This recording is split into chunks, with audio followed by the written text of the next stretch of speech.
안녕하세요 여러분, 타로 알려주는 남자입니다. 오늘은 타로 카드 독학하는 방법 첫 번째 영상으로 찾아뵙게 되었습니다. 타로 카드 독학할 때 많은 애로사항들이 있으시죠? 저 또한 그랬었고, 그래서 여러분들의 Q&A를 바탕으로 좀 영상을 진행해 보려고 합니다. 어떤 카드를 사용하면 되나요? 라는 질문이 많으시더라고요. 결론부터 말씀드리면 어떠한 덱을 사용해도 상관없습니다. 저의 개인적인 의견을 조금 더 물어보신다면 타로 카드는 크게 두 가지 덱이 있거든요. 크게 마르세유 계열의 타로라고 불리우는 고전 클래식 덱과 유니버설 웨이트 계열의 타로라고 불리는 모던 덱, 현대화된 덱으로 나눠볼 수 있습니다. 두 가지 덱 모두 다 장단점이 있는데요. 마르세유 계열의 타로는 조금 다소 이미지가 간단 명료하게 표현되어 있는 특징이 있습니다. 그래서 처음에 입문하시고 공부하실 때는 좀 다소 어렵게 느껴지실 수는 있어요. 하지만 나중에 시간이 지나고 나면 타로카드의 그 해석의 답을 도출하는 데 있어서 대단히 간단 명료하다는 특징이 있습니다. 반면 유니버설 웨이트는 처음에 입문하실 때는 이미지가 구체적으로 표현되어 있기 때문에 아무래도 조금 더 쉽게 친근하게 접근할 수 있다는 장점은 있습니다. 하지만 처음에 공부하실 때는 쉬운데 시간이 지나고 나면 오히려 이 이미지에 나의 고정관념이라든지 그런 부분들이 형성될 수 있다는, 그래서 타로 카드를 해석할 때 다소 좀 어려움이 생길 수 있다는 단점도 있습니다. 각각의 타로 카드가 장점과 단점이 다 있기 때문에 결국에는 어떠한 카드를 사용해도 상관없는 거예요. 하지만 저의 개인적인 의견을 물어보신다면 저는 독학하시는 분들의 입장에서는 유니버설 웨이트 계열의 타로를 선택하시는 걸 추천드립니다. 아무래도 시중에도 웨이트 계열의 타로 중심으로 정보가 많이 있고요. 그래서 혼자 독학하실 때에도 참고하실 수 있는 그런 정보들이 많기 때문에 독학하시는 분들에게는 웨이트 계열의 타로가 조금 더 쉬울 수 있습니다. 그리고 저는 타로 카드를 공부할 때 가장 중요한 거는 카드에 대한 흥미를 꾸준히 잃지 않고 하는 게 가장 중요하다고 생각하는 입장이기 때문에 이렇게 이미지가 구체적으로 그려지고 상대적으로 더 재밌어 보이는 웨이트 계열의 타로가 조금 더 하시기에 편하지 않을까라는 생각이 있습니다. 그 계열의 타로 안에서는 어떠한 덱으로 시작하셔도 상관없을 것 같아요. 네, 두 번째 질문은 어떠한 책을 보면 되나요? 였습니다. 결론부터 말씀드리면 어떠한 책을 보셔도 상관없습니다. 더불어서 말씀드리면 어떠한 책을 보시든 요즘에는 인터넷, 유튜브, 많은 온라인 자료들이 있죠. 그래서 어떠한 자료를 보셔도 상관없어요. 이렇게 말씀드리는 이유는 어떠한 자료를 참고하는지보다 어떻게 공부하는지가 더 중요하기 때문인데요. 구체적인 방법들을 모두 다 이 영상 하나에 담아내기에는 한계가 있기 때문에 중요한 점만 좀 말씀드리면 어떠한 자료든 그대로 받아들이기보다는 참고 자료로만 사용하시면 됩니다. 누군가의 타로 의견을 무작정 따라가고 정답이라고 생각하고 그대로 받아들이기보다는 하시는 분의 그 타로 뼈대가 먼저 형성되는 게 중요하기 때문인데요. 우선 그 카드 한 장 한 장 보시면서 어떠한 자료도 도움을 받지 않고 본인만의 생각을 간단하게라도 메모해 나가는 습관을 가지시는 게 좋습니다. 바보 카드가 있는데요. 바보 카드를 처음에 어떠한 자료도 참고하지 말고 눈에 보이는 대로 한번 나만의 느낌을 적어보는 거예요. 바보가 걸어가고 있죠. 그래서 걸어가고 있다 이렇게 적는 거예요. 근데 표정을 보니까 되게 순수해 보인다. 걸어 나가고 있는 곳이 절벽이죠. 위험해 보인다. 네. 이제부터는 타로의 원리를 익히기 위해서 내 생각을 바탕으로 주변 지인분들을 한번 봐주시는 것도 좋습니다. 이런 식으로 78장의 타로 카드에 대해서 1개월 또는 2, 3개월 동안 뼈대를 충분히 만드신 다음에 어떠한 자료든 무엇이든 보셔도 무방합니다. 물론 어떠한 내용을 보시더라도 작성해 놓은 이 뼈대 자료 있죠? 이 자료가 틀린 게 아니기 때문에 내 생각은 틀렸구나, 정답이 아니었구나, 오답이었구나 라는 그런 정의를 내리실 필요는 없습니다. 나만의 뼈대를 만든 다음에 실전에서 얻어지는 경험이나 기타 자료를 통해서 얻는 그 내용이라든지 할점들을 붙여 나가신다는 생각으로 하시면 되는 게 타로거든요. 그래서 만약 여러분이 지금 아직 어떠한 자료도 보지 않고 계신 상태라면 공부 방법만 잘 선택하면 충분히 슬럼프 없이 손쉽고 빠르고 또 즐겁게 타로를 익힐 수 있는 절호의 기회인 거예요. 또 반면 이미 되게 많은 자료를 참고하신 상태라면 지금부터라도 너무 한 가지 맥락이나 너무 한 가지 자료를 무조건 정답이라고 생각하지 마시고, 제가 말씀드리는 이 의도는 부정적으로 저건 틀렸어, 무조건 정답이 아닐 거야, 이런 의견은 아닌 거예요. 여러분의 생각이 가장 중요하기 때문에 이렇게도 생각할 수 있구나, 저렇게도 생각할 수 있구나, 이런 식으로 여러분의 뼈대에 살점을 붙이신다는 생각으로 보시면 되겠습니다. 비포 타로 카드라는 덱을 통해서 한번 어떻게 하면 되는지 함께 해보도록 하겠습니다. 카드를 꺼냈고요. 가장 앞쪽에 바보 카드 가지고 한번 해보도록 할게요. 처음에 나만의 그 타로 뼈대를 한번 만들어 나가는 과정이기 때문에 부담 느끼지 마시고 보이는 대로 한번 메모해 두시면 됩니다.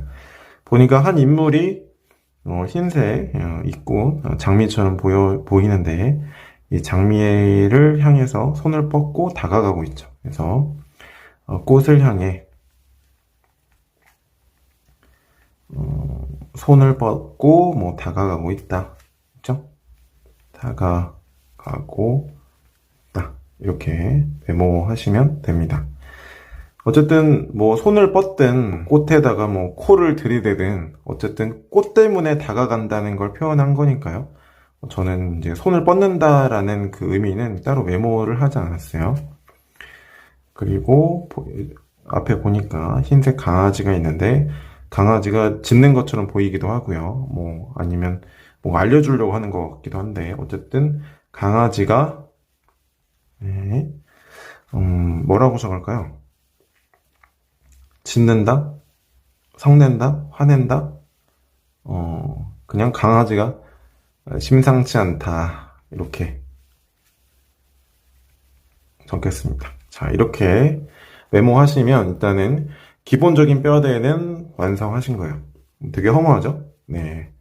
이렇게 완성하셨으면은 78장의 타로 카드에 대해서 한 달이 걸리시는 분도 계실 거고 3개월이 걸리시는 분도 계실 겁니다.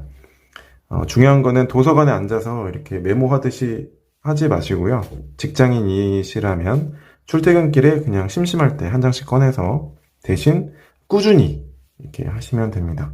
78장의 타로 카드가 다 이렇게 완성이 되셨다면 그 기본 뼈대를 통해서 누군가를 한번 상담해 보시는 것도 좋습니다. 상담을 하는 이유는 타로 결과를 맞추는 게 목적이 아니라 그냥 타로 카드 원리가 이렇게 적용되는 거구나, 이렇게 깨닫는 데 목적이 있기 때문에 너무 부담 느끼실 필요 없어요.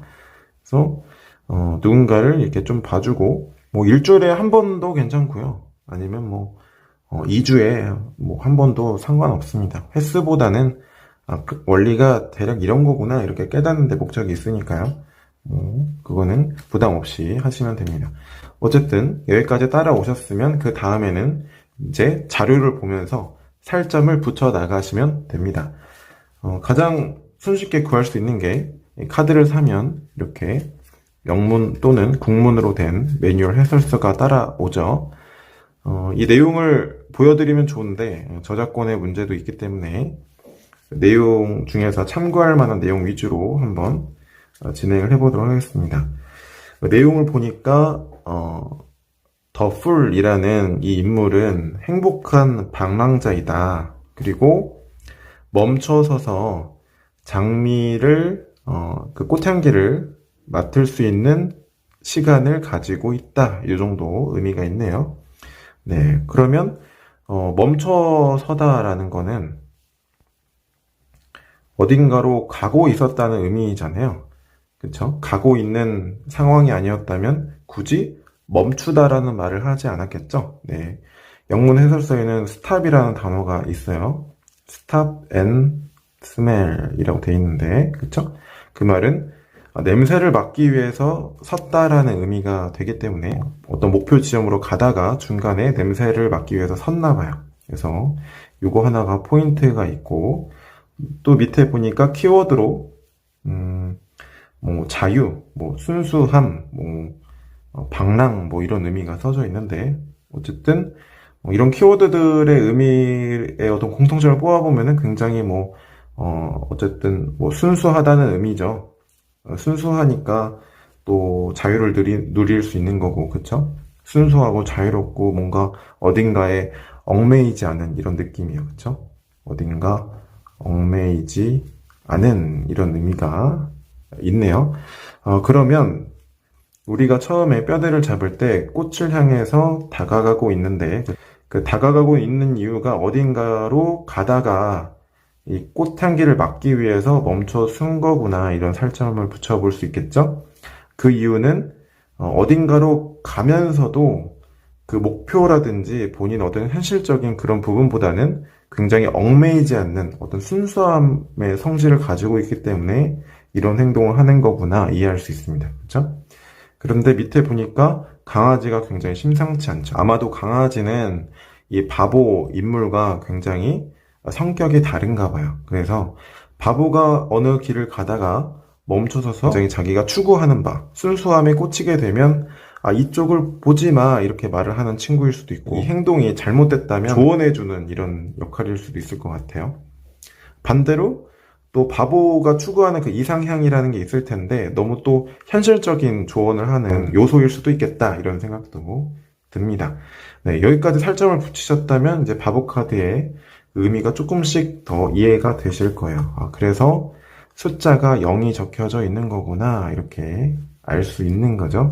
그러면 어때요? 아까 뼈대를 만들었을 때보다는 조금 더 풍부하게 카드를 이해할 수 있죠? 그러면 이 내용을 가지고 또 주변 지인을 통해서 연습을 한번 해보는 겁니다. 그러면 나는 이렇게 카드를 이해했는데 실전 고민 상황에서는 내가 이해한 이 내용이 이런 식으로 적용이 되는구나 하면서 또 실전적인 살점이 붙기 시작하실 거예요. 이런 과정을 최소 6개월에서 1년여 시간 동안 반복하시다 보면 78장의 카드에 대해서 좀 이게 뼈대가 더 풍부하게 살점이 붙어가면서 깊이 있게 이해가 되고, 더 실전에서 어느덧 딱 눈을 떠 보니까 자유롭게 사용하고 있는 내 자신을 보실 수 있을 거예요. 주의사항은, 만약에 시중의 자료를 봤을 때 여러분이 생각한 그 뼈대와 조금 그 언어적인 의미가 되게 다르게 느껴지시는 순간이 있을 거예요. 그럴 때 여러분의 생각을 틀렸다고 생각하고 이걸 지우지 마시고요. 여러분이 생각한 내용과 여러분이 참고하신 그 자료의 내용 안에서 공통점은 무엇일까? 공통 분모는 무엇일까? 이렇게 생각해보는 습관을 기르시고, 나는 이렇게 생각했는데 이 사람은 또는 이 책은 이렇게 생각했었구나. 결국에는 이 카드의 의미가 내가 너무 부분적으로만 바라본 거고 더 큰 의미가 있는 거였구나. 그 큰 의미 안에서 나의 생각도 맞고 저 사람의 생각도 틀린 게 아니구나 라는 이런 관점을 가지시는 게 좋습니다. 마지막으로 여러분들께 제가 드리고 싶은 말씀은요, 타로 카드는 이렇게 글을 몰라도요, 그림으로 쉽게 리딩이 가능하도록 이미지로 표현이 되어 있습니다. 물론 밑에 이런 제목도 있고 이런 수비학적인 상징도 함께 있지만 어쨌든 그림이 주잖아요. 누구든 쉽게 보여지는 대로 사용할 수 있는 친구 같은 개념이거든요. 그래서 너무 부담을 느끼지 마시고요. 또 여러분의 생각이 틀린 게 아니니까 스스로의 뼈대에 자신감을 가지시고 한번 공부해 보시길 바랍니다. 물론 도서관에 앉아서 하는 공부보다 이 타로 카드를 하실 때는 가벼운 마음으로 놀이처럼 느끼셔야 더 실력이 빨리 늘 수 있다는 점 말씀드리겠습니다. 중요한 건 여러분의 생각이 틀리지 않다. 그 말은 다른 타로 리더의 말도 틀린 게 아니니까 참고한다는 생각으로 자신감 가지고 해보시길 바랍니다. 네, 지금까지 타로 알려주는 남자였습니다. 네, 오늘도 타로 카드와 함께 행복하게 아날로그 하세요. 고맙습니다.